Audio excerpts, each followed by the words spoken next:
നമസ്കാരം. സ്പേസ് ടിപ്സിലേക്ക് എല്ലാവർക്കും സ്വാഗതം.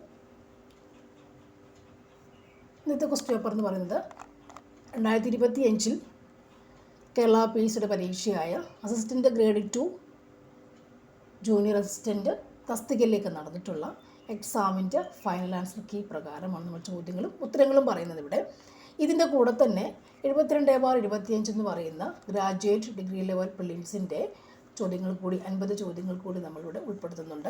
അപ്പോൾ ഈ വരാൻ പോകുന്ന പരീക്ഷ നടക്കാനിരിക്കുന്ന പരീക്ഷയാണ് ഇത് നമ്മുടെ ഡിഗ്രി പ്രിലിംസ് എന്ന് പറയുന്നത്. അതുപോലെ തന്നെ LDCക്ക് തയ്യാറെടുക്കുന്നവർക്കും WCPOയ്ക്ക് തയ്യാറെടുക്കുന്നവർക്കും ഒക്കെ നോക്കാൻ പറ്റിയ പഠിക്കാൻ പറ്റിയ ചോദ്യപേപ്പറാണ്. നമ്മുടെ സിലബസൊക്കെ ഏകദേശം അല്ലേ വളരെ ഡീപ്പായിട്ടായാലും പെരിഫറലി ഉള്ള ക്വസ്റ്റ്യൻസും ഒക്കെ ചോദിക്കുന്നുണ്ട്. അപ്പോൾ ആ ഒരു കണ്ടൻറ്റ് വെച്ചിട്ടാണ് എപ്പോഴും ക്വസ്റ്റ്യൻസ് പോകുന്നത്. അപ്പോൾ നമുക്ക് PVQ ക്വസ്റ്റ്യൻസ് പഠിക്കാം. അപ്പോൾ നിങ്ങൾ പരീക്ഷ എടുത്തതുകൊണ്ട് ഒന്നുകിൽ ഹോട്ട് ടോപ്പിക്കുകളൊക്കെ പഠിച്ചുകൊണ്ടിരിക്കുകയായിരിക്കും. അപ്പോൾ നമ്മൾ പഠിച്ച ഭാഗത്തു നിന്നുള്ള ചോദ്യങ്ങൾ ഉണ്ടോ ഇല്ലയോ എന്ന് പരിശോധിക്കുക കൂടി ചെയ്യും അല്ലേ.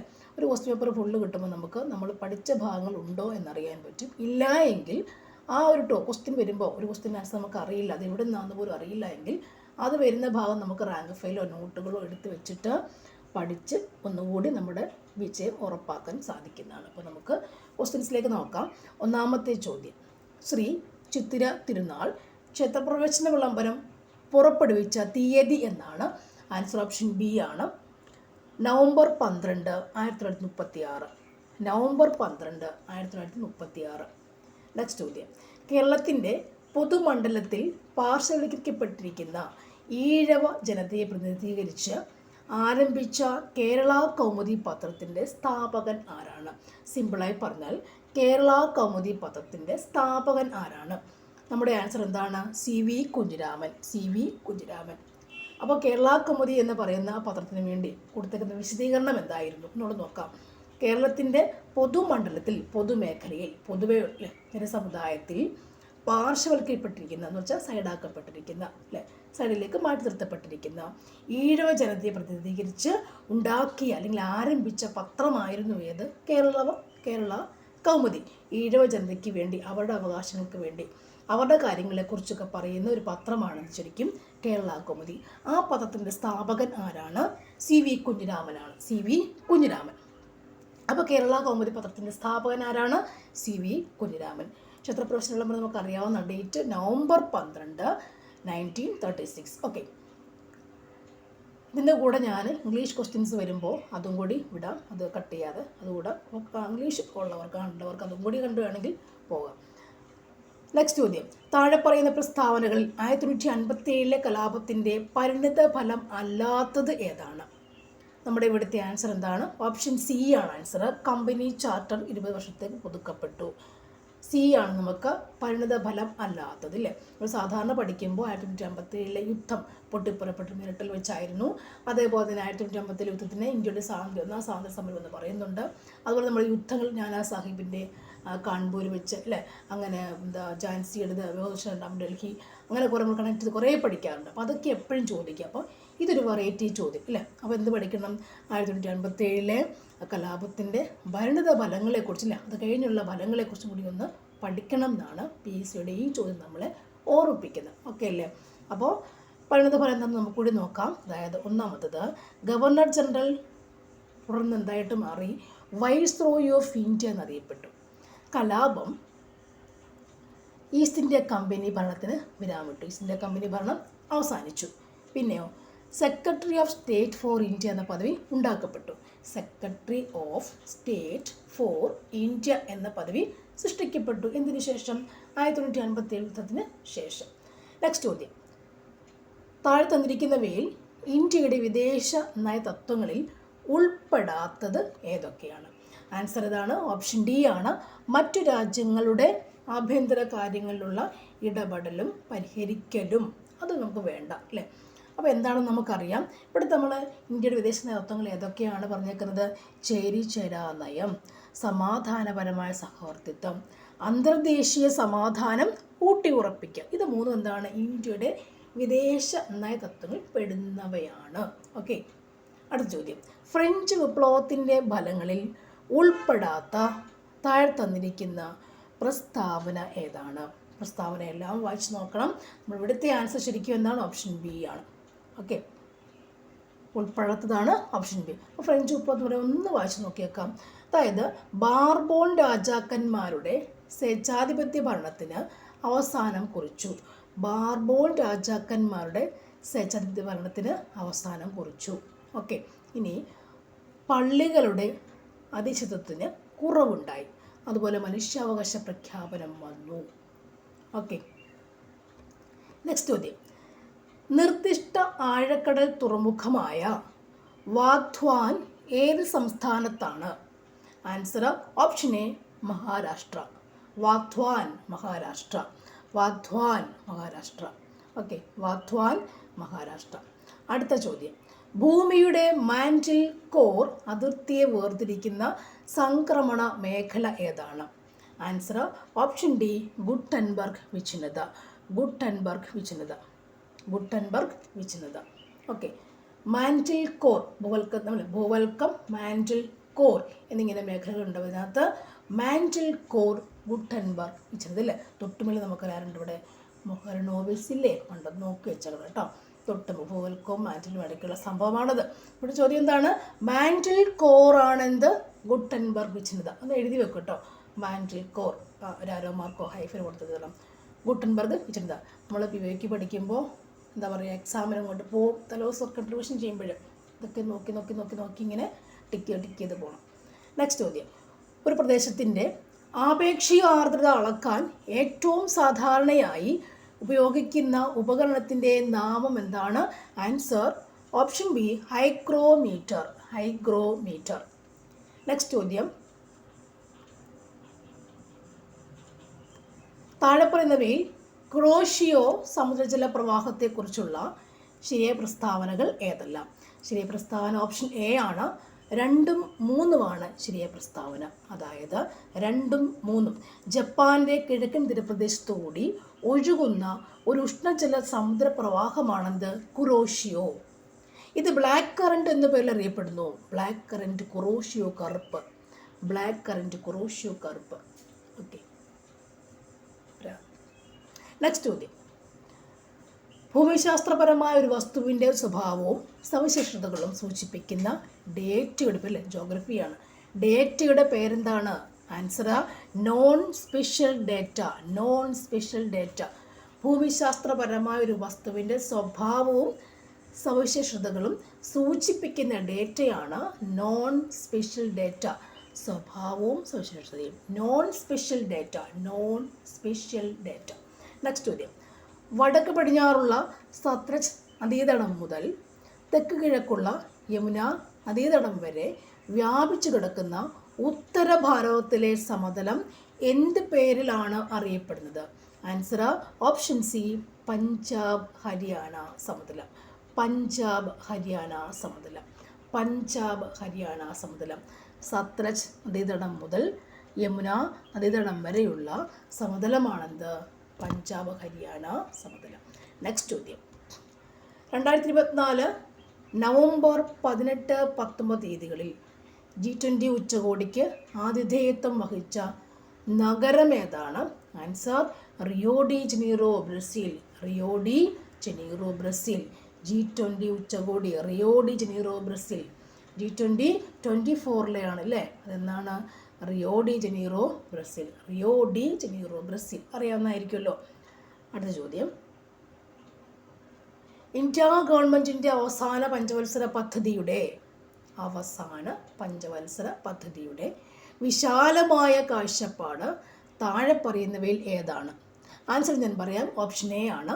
വേഗതയേറിയതും സുസ്ഥിരവും കൂടുതൽ ഉൾക്കൊള്ളുന്നതുമായ വളർച്ചയാണ് അവരുടെ കാഴ്ചപ്പാടെ വന്നിട്ടുള്ളത്. വേഗതയേറിയതും സുസ്ഥിരവും കൂടുതൽ ഉൾക്കൊള്ളുന്നതുമായ വളർച്ചയായിരുന്നു അവർ അവസാന പഞ്ചവത്സര പദ്ധതിയിൽ കാണാൻ ആഗ്രഹിച്ചിരുന്നത് ഇല്ലേ? ഓക്കെ. ഇവിടെ ഗരീബി ഘടാവ് സംഭവം എന്താണ്? 5th അവർ കേട്ടോ. ഗരീബി 5th 5. ഓക്കെ. നെക്സ്റ്റ് ചോദ്യം. പുതിയ കാർഷിക തന്ത്രം താഴെ പറയുന്നവയിൽ ഏതിനെക്കുറിച്ചാണ്? ആൻസർ പറയാം. മുകളിൽ പറഞ്ഞവയല്ല. പുതിയ കാർഷിക തന്ത്രം എന്തിനെക്കുറിച്ചൊക്കെ? മുകളിൽ പറഞ്ഞവയല്ല. ഓപ്ഷൻ ഡി അല്ലേ? അപ്പോൾ ചില പ്രത്യേക വിളകളുടെ ഏക്കറിലെ വിളവ് വർധനവ്, ഒന്നിലധികം വിളകൾ പ്രോത്സാഹിപ്പിക്കൽ, നിർദ്ദിഷ്ട വിളകൾക്ക് ആധുനിക കാർഷിക രീതികളുടെ ഉപയോഗം, ഇതെല്ലാം ഉണ്ടെന്ന് ഇവിടെ പുതിയ കാർഷിക തന്ത്രത്തിൽ ഉൾപ്പെടുന്ന സംഭവങ്ങളാണ്. അടുത്ത ചോദ്യം, ഇന്ത്യയിലെ ആദ്യത്തെ പൂർണ്ണ ജൈവ സംസ്ഥാനം ഏതാണ്? ആൻസർ ഓപ്ഷൻ സി ആണ്, സിക്കിമാണ്. പൂർണ്ണ ജൈവ സംസ്ഥാനം, ആദ്യത്തെ പൂർണ്ണ ജൈവ സംസ്ഥാനം ഏതാണ്? സിക്കിമാണ്. നെക്സ്റ്റ് ചോദ്യം, GST നഷ്ടപരിഹാരവുമായി ബന്ധപ്പെട്ട താഴെ പറയുന്നവയിൽ ഏതാണ് ശരി അല്ലാത്തത്? അപ്പോൾ നമ്മുടെ ഇവിടുത്തെ ആൻസർ ശരിക്കും എന്താണ്? GST നഷ്ടപരിഹാരമാണ് ചോദിച്ചേക്കുന്നത്, നഷ്ടപരിഹാരം. ഇവിടുത്തെ ആൻസർ ശരിക്കും എന്താണ്? നമ്മുടെ ആൻസർ എന്താണ്? ഓപ്ഷൻ ബി ആണ് ആൻസർ കേട്ടോ. ഓപ്ഷൻ ബി ആണ് ഇവിടുത്തെ ആൻസർ. അത് മൊത്തം ഒന്ന് വായിക്കണം, കുത്തിയത് കേട്ടോ.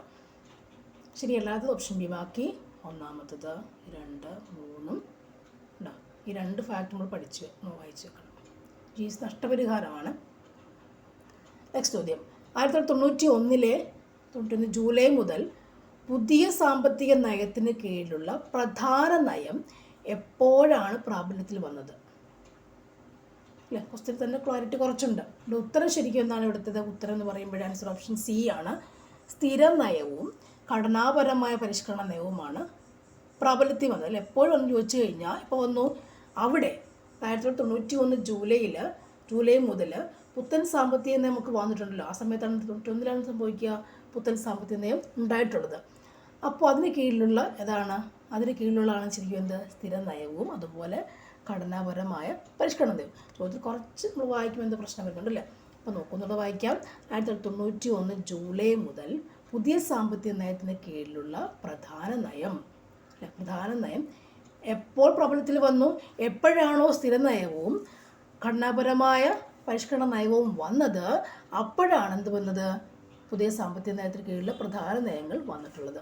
എപ്പോഴാണോ സ്ഥിര നയവും ഘടനാപരമായ പരിഷ്കരണ നയവും വന്നിട്ടുള്ളത്, അപ്പോഴാണ് ഈ പുതിയ സാമ്പത്തിക നയത്തിൻ്റെ പ്രധാന നയങ്ങൾ പ്രാബല്യത്തിൽ വന്നേക്കുന്നത്. ഓക്കെ, ഘടനയും അല്ലേ, ഘടനാപരവും ഓർക്കണം, സ്ഥിരതയും വന്നപ്പോഴാണ് ഓർത്തിരുന്നാൽ മതി. നെക്സ്റ്റ് ചോദ്യം, ഇൻ്റർനാഷണൽ ഫിനാൻഷ്യൽ സർവീസ് സെൻറ്ററിൻ്റെ IFSCയുടെ ലക്ഷ്യം എന്തായിരുന്നു? IFSCയുടെ ലക്ഷ്യം എന്താ? ഇല്ല, അപ്പോൾ ഒരു ധനകാര്യമാണ് നമുക്ക് ഓർമ്മ വരും പെട്ടെന്ന്. ആൻസർ ഇതാണ്, ഓപ്ഷൻ എ ആണ്. അന്താരാഷ്ട്ര ധനകാര്യ സേവനങ്ങൾക്ക് അനുയോജ്യമായ ഒരു അധികാര പരിധിയായി ഇന്ത്യ ഉയർന്നു വരുന്നത് സുഗമമാക്കുക, എളുപ്പത്തിലാക്കുക എന്നുള്ളതാണ് ലക്ഷ്യം. IFSC international financial service centre ലക്ഷ്യം എന്താണ്? ധനകാര്യ സേവനങ്ങൾക്ക് അനുയോജ്യമായ രീതിയിൽ അല്ലേ ഒരു അധികാര പരിധിയായിട്ട് ഇന്ത്യ ഉയർന്നു വരണം, ആ വളർച്ച സുഗമമാക്കുക എന്നുള്ളതാണ് IFSC ധനകാര്യം നിന്ന് ഹിൻറ്റ് വെച്ച് ഓർത്തേക്കുക. നെക്സ്റ്റ് ചോദ്യം, ഇന്ത്യയുടെ ഭരണഘടനാ അസംബ്ലിയെക്കുറിച്ച് താഴെ പറയുന്ന പ്രസ്താവനകളിൽ ഏതാണ് ശരി അല്ലാത്തത്? ആൻസർ നമുക്ക് പറയാം. ആൻസർ ഇതാണ്, ഓപ്ഷൻ ഡി ആണ് ആൻസർ. അല്ല, ഓപ്ഷൻ ഡി ആണ് ആൻസർ കേട്ടോ. ഓപ്ഷൻ ഡി ആണ് ആൻസർ. അതായത് 1, 2, 3 ശരിയാണ്, 4 ശരിയല്ല. ഓക്കെ, നമുക്കിവിടെ ആൻസർ മാർക്ക് ചെയ്യേണ്ടതാണ് ഓപ്ഷൻ ഡി ആണ് മാർക്ക് ചെയ്യേണ്ടത്. അവിടെ 3 എണ്ണം എന്താണ് ശരിയാണ്, 3.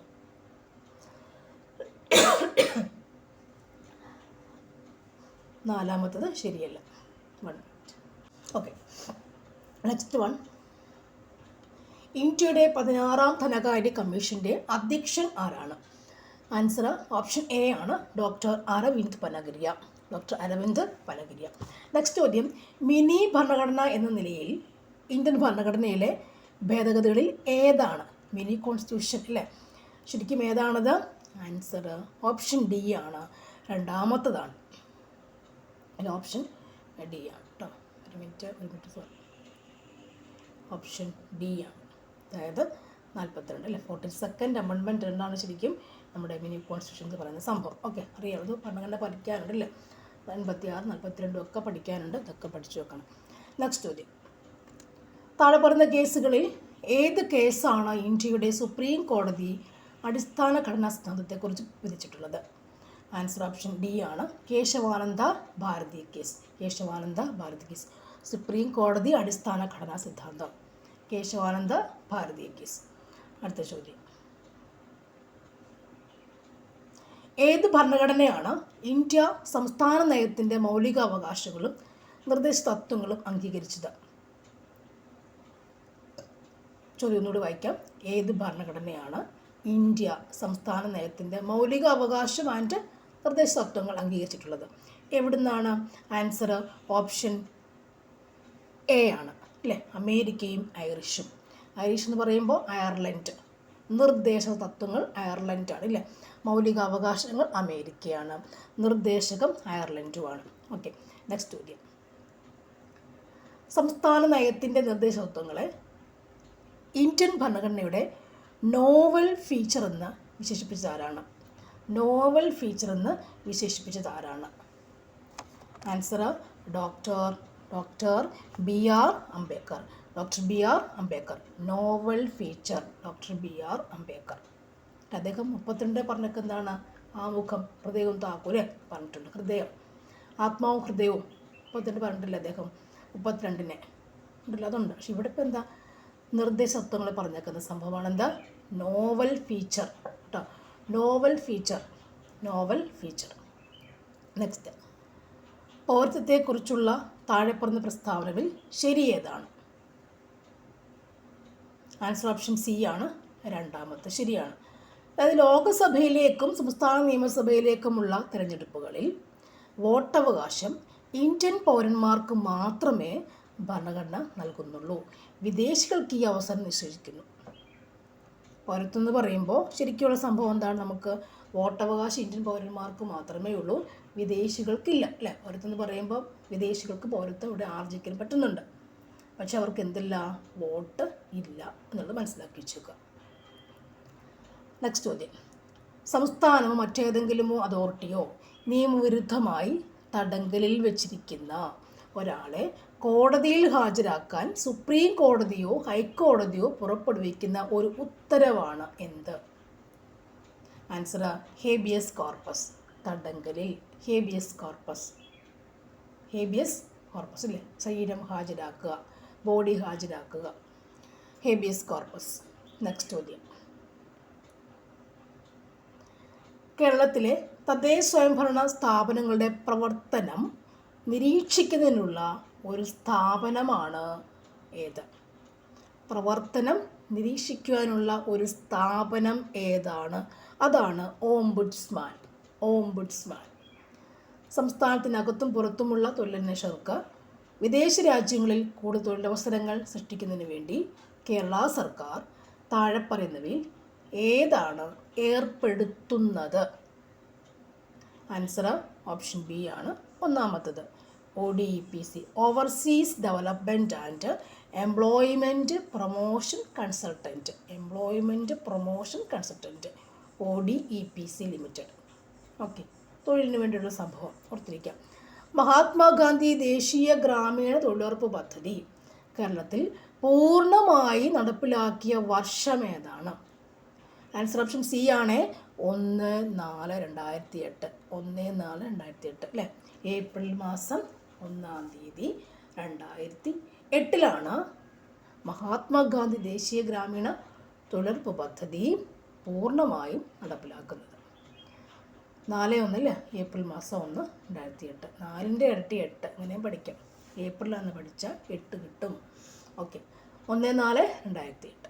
നെക്സ്റ്റ് ചോദ്യം.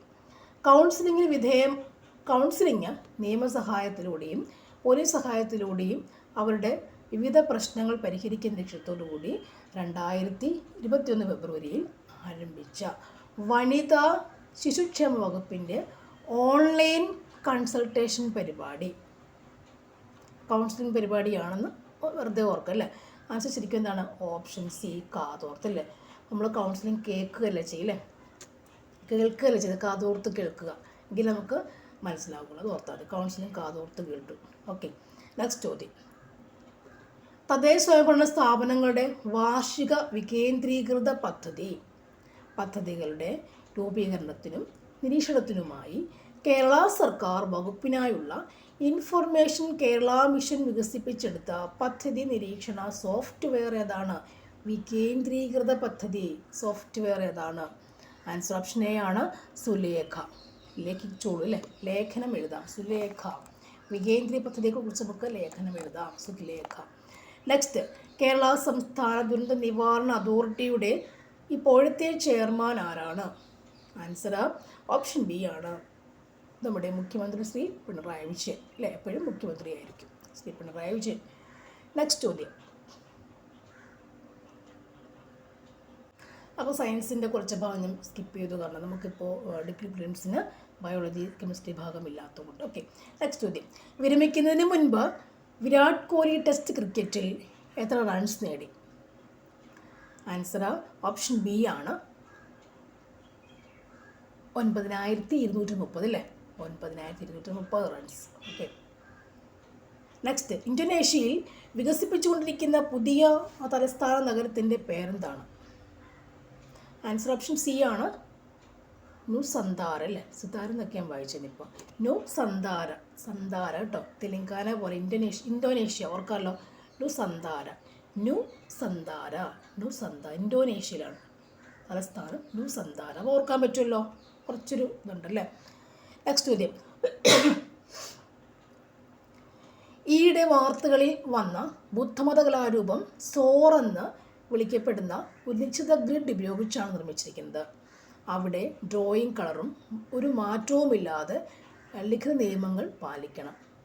ഒന്നുകൂടി, ഈയിടെ വാർത്തകളിൽ വന്ന ബുദ്ധമത കലാരൂപമാണ് സോറെന്ന് വിളിക്കപ്പെടുന്ന ഒരു നിശ്ചിത ഗ്രിഡ് ഉപയോഗിച്ച് നിർമ്മിച്ചിട്ടുണ്ട്. ഇനി അവിടെ ഡ്രോയിങ്ങും കളറിങ്ങും, ഇവിടെ തെറ്റിപ്പോയി എനിക്കില്ലേ, ഡ്രോയിങ്ങും കളറിങ്ങും ഒരു മാറ്റവുമില്ലാതെ ലിഖിത നിയമങ്ങൾ പാലിച്ചുകൊണ്ടിരിക്കണം. ഓക്കെ, അപ്പോൾ അതിൻ്റെ പേരെന്താണെന്നാണ് ചോദ്യം.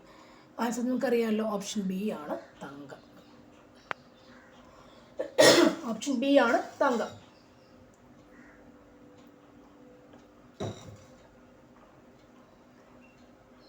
നെക്സ്റ്റ് ചോദ്യം. ഗാംബുർട്ട്സെവ് അല്ലേ, ഇതൊക്കെ അറിയാമെന്ന് വിശ്വസിക്കുന്നു. അറിയാമോ? ഗാംബുർട്ട്സെവ് പർവ്വതനിരകൾ എവിടെയാണ് സ്ഥിതി ചെയ്യുന്നത്? ഇത് അറിയാവുന്ന ഒരാൾക്ക് ഇത് ഉറപ്പായിട്ടും കിട്ടും. മനസ്സിലായോ? ഇത്രയും ഡീറ്റെയിലായി പഠിക്കുമ്പോൾ കിട്ടിയിരിക്കും. ഗാംബുർട്ട്സെവ് പർവ്വതനിരകൾ എവിടെയാണ് സ്ഥിതി ചെയ്യുന്നത്? ആൻസർ ഓപ്ഷൻ സി ആണ് കിഴക്കൻ അന്റാർട്ടിക് ഐസ് ഷീറ്റിന് കീഴിൽ. കിഴക്കൻ അന്റാർട്ടിക് ഐസ് ഷീറ്റിന് കീഴിൽ, കിഴക്കൻ അന്റാർട്ടിക് ഐസ് ഷീറ്റിന് കീഴിലാണ് ഗാംബുർട്ട്സെവ് പർവ്വതനിരകൾ. ഗാംബുർട്ട്സെവ് എവിടെയാണ്? അന്റാർട്ടിക്കയിലാണ്.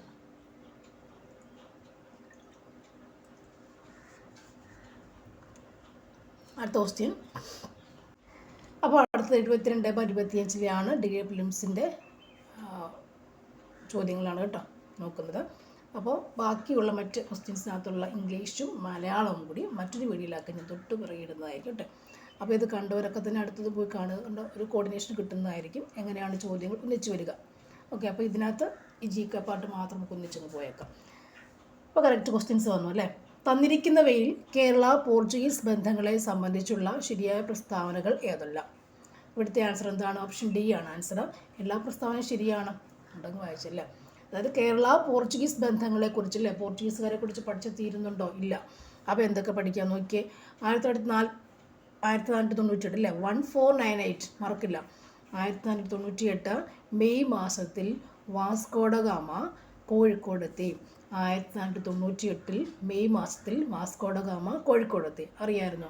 ഇനി 1500 പെദ്രോ അൽവാറസ് കബ്രാൾ അല്ലേ, പെദ്രോ അൽവാറസ് കബ്രാൾ നേതൃത്വത്തിൽ രണ്ടാം പോർച്ചുഗീസ് സംഘം കേരളത്തിലെത്തി. ഒരു 3 പ്രാവശ്യമല്ലേ വന്നിട്ടുള്ളൂ. 1498 മെയ് മാസത്തിൽ വാസ്കോഡ ഗാമ കോഴിക്കോടിലെ കാപ്പാട് സ്ഥലത്തെത്തിയില്ലേ, കേപ്പ് ഓഫ് ഗുഡ് ഹോപ്പിലെത്തിയതല്ലേ. നെക്സ്റ്റ് 1500 പെഡ്രോ അൽവാറസ് കബ്രാളിൻ്റെ നേതൃത്വത്തിലാണ് രണ്ടാം പോർച്ചുഗീസ് സംഘം കേരളത്തിൽ വന്നത്. ഇനിയും 1502 വാസ്കോഡ ഗാമ രണ്ടാം തവണ കേരളത്തിലെത്തി.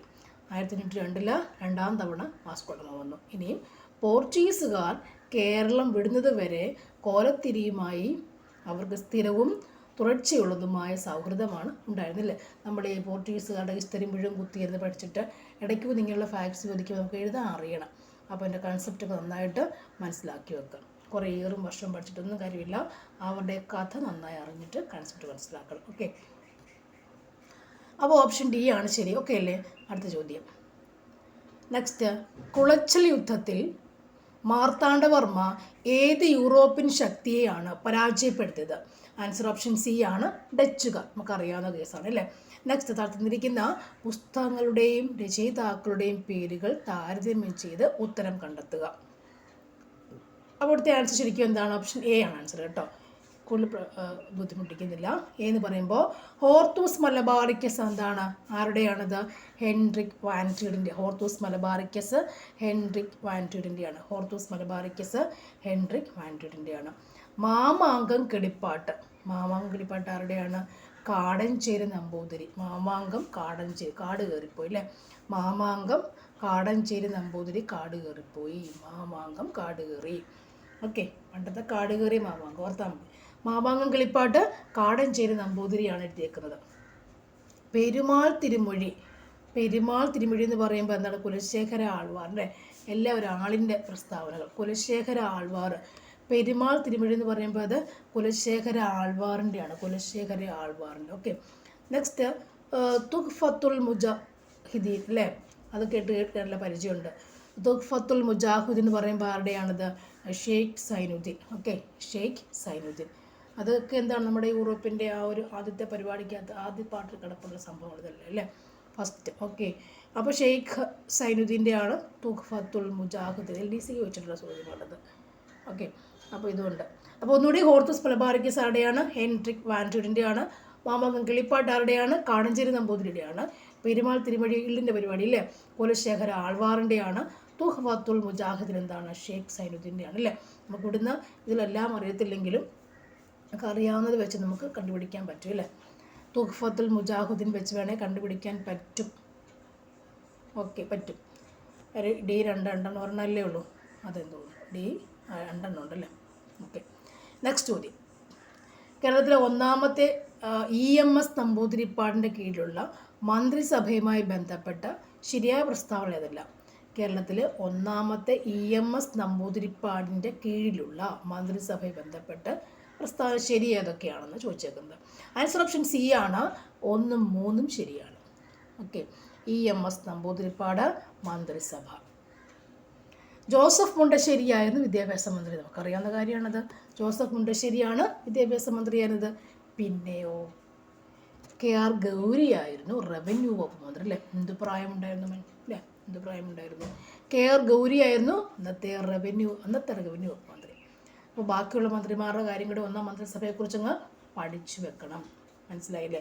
അവിടെയാണ് എൻ്റെ പോയിന്റ്. ഒന്നാം മന്ത്രിസഭയെക്കുറിച്ച് പഠിച്ചു വെക്കുക എന്നുള്ളതാണ് ഈ ഒരു PYQൻ്റെ ഹിൻറ്റ് തന്നെ നമുക്ക്.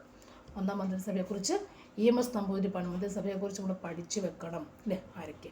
ഇവിടെ നമുക്ക് എന്തൊക്കെ പഠിക്കാൻ പറ്റുന്നുണ്ട്? ജോസഫ് മുണ്ടശ്ശേരി വിദ്യാഭ്യാസ മന്ത്രി, ഗൗരിയമ്മ എന്താണ്? റവന്യൂ വകുപ്പ് മന്ത്രിയുമായിരുന്നു. ഓക്കെ, നെക്സ്റ്റ് ചോദ്യം. മാനസബ്ദാരി സമ്പ്രദായം നടപ്പിലാക്കിയത് ആരാണ്? ആരാണത്?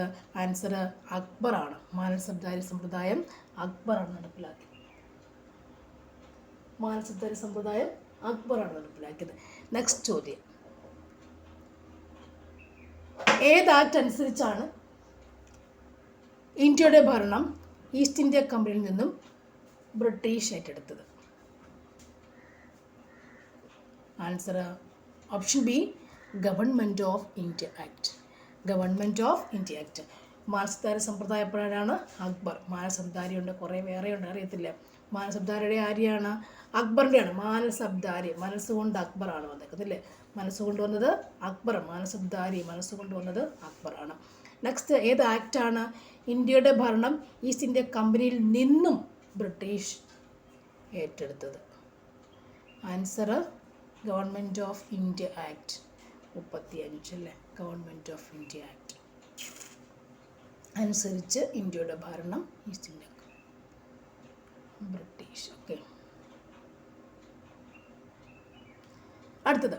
താഴെ പറഞ്ഞ സംഭവങ്ങൾ അവ നടന്ന കാലക്രമം അനുസരിച്ച് ക്രമീകരിക്കുക. ഇതറിയണമെങ്കിൽ എന്തറിയണം? വർഷം അറിയണം അല്ലേ? ബംഗാൾ വിഭജനം കഴ്സൺ പ്രഭുവിൻ്റെ 1905 നമുക്കറിയാം. ആ റൗലറ്റ് ആക്ട് 22, റൗലറ്റ് ആക്ട് 22 സംഭവം. ഗാന്ധി അർബൻ നെഹ്റു റിപ്പോർട്ട് 28 സംഭവങ്ങൾ. അപ്പോൾ ഏത് വരും? നമുക്കവിടെ ആൻസർ ഓപ്ഷൻ ഡി ആട്ടോ.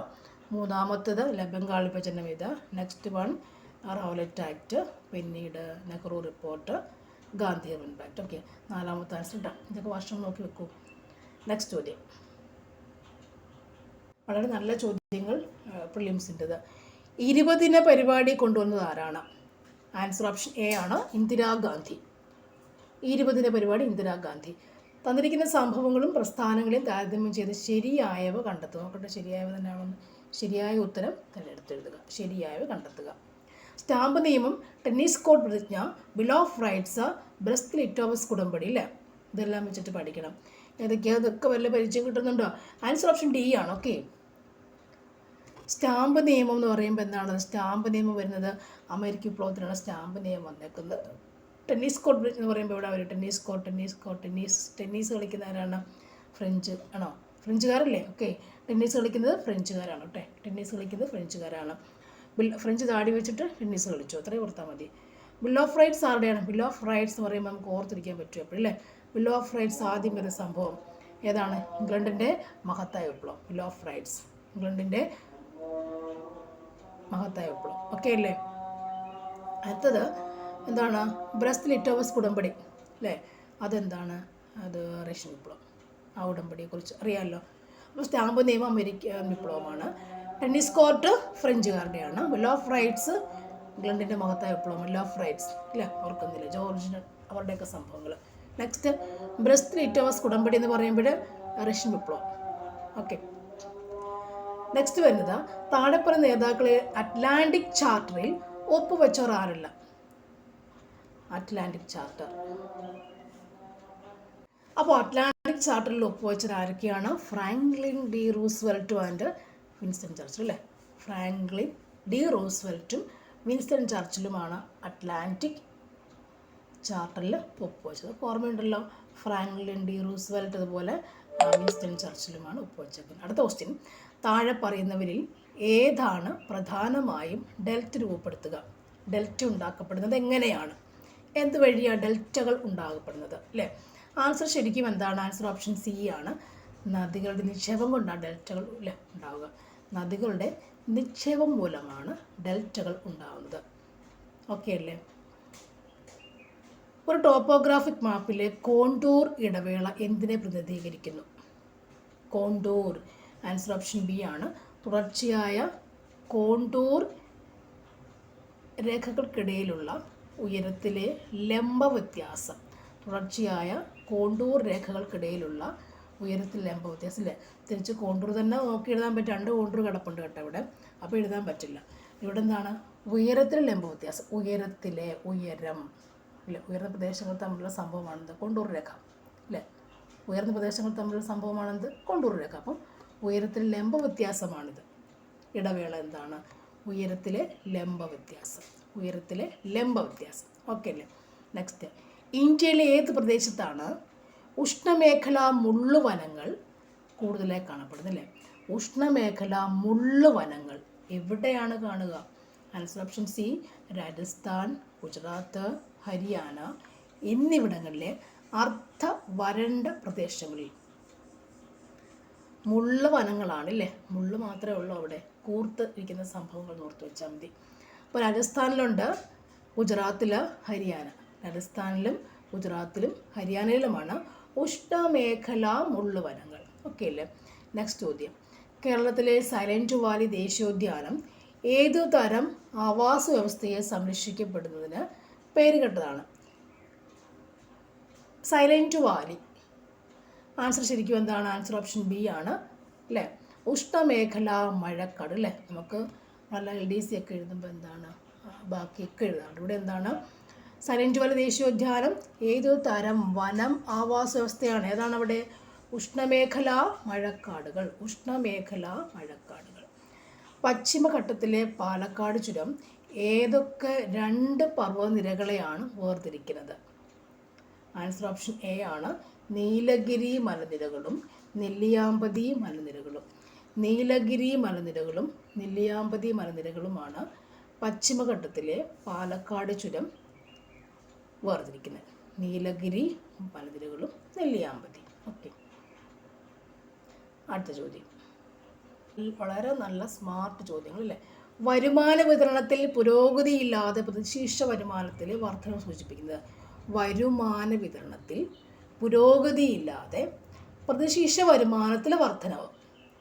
വരുമാന വിതരണത്തിൽ പുരോഗതിയൊന്നുമില്ല, പക്ഷെങ്കിൽ പ്രതിശീർഷ വരുമാനത്തിലെ വർധനവ് എന്തിനെയാണ് സൂചിപ്പിക്കുന്നത്?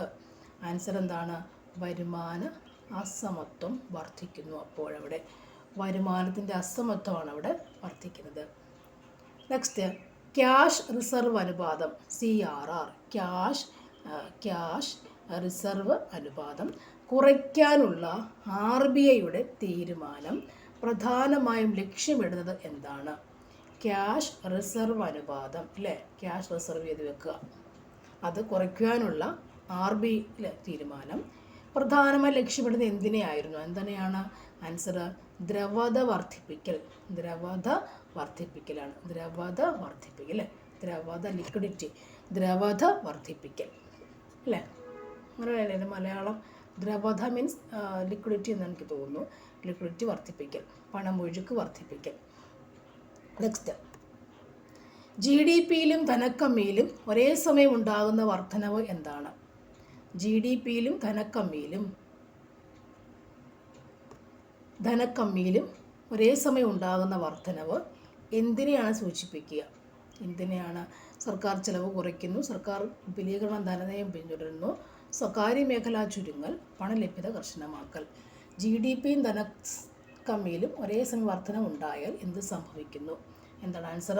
സർക്കാർ വിപുലീകരണ ധനനയം പിന്തുടരും. തുടർന്നു പോകും. നെക്സ്റ്റ്, സാമ്പത്തിക വളർച്ചയുടെ ക്ഷേമാഘാതം വിലയിരുത്തുന്നതിനുള്ള ഏറ്റവും നല്ല അളവുകോൽ ഏതാണ്? സാമ്പത്തിക വളർച്ചയുടെ ക്ഷേമാഘാതം, എത്രമാത്രം പുരോഗതിയുണ്ട്, അത് വിലയിരുത്തുന്നതിനുള്ള ഏറ്റവും നല്ല അളവുകോൽ ഏതാണ്? ആൻസർ ഓപ്ഷൻ C ആണ്, HDI. നെക്സ്റ്റ്, വാദവും കാരണവുമാണ്. അതിൻ്റെ ആൻസർ ഓപ്ഷൻ C ആണ്. A ശരിയാണ്, B തെറ്റാണ്. നെക്സ്റ്റ് ചോദ്യങ്ങൾ വരുന്നത്, പ്രസിഡന്റിന് സത്യപ്രതിജ്ഞ ചൊല്ലിക്കൊടുക്കുന്നത് ആരാണ്? അല്ലേ?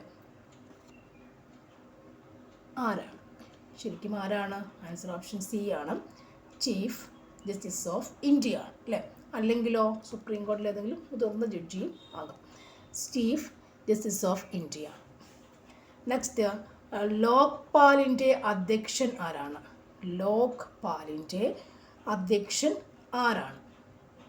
ആൻസർ ജസ്റ്റിസ് പിനാകി ചന്ദ്രഘോഷ്, അല്ലേ? ജസ്റ്റിസ് പിനാകി ചന്ദ്രഘോഷ്. അപ്പോൾ അതൊക്കെ കൂടി പഠിച്ചു വെക്കണം. പിനാകി ചന്ദ്രഘോഷ്.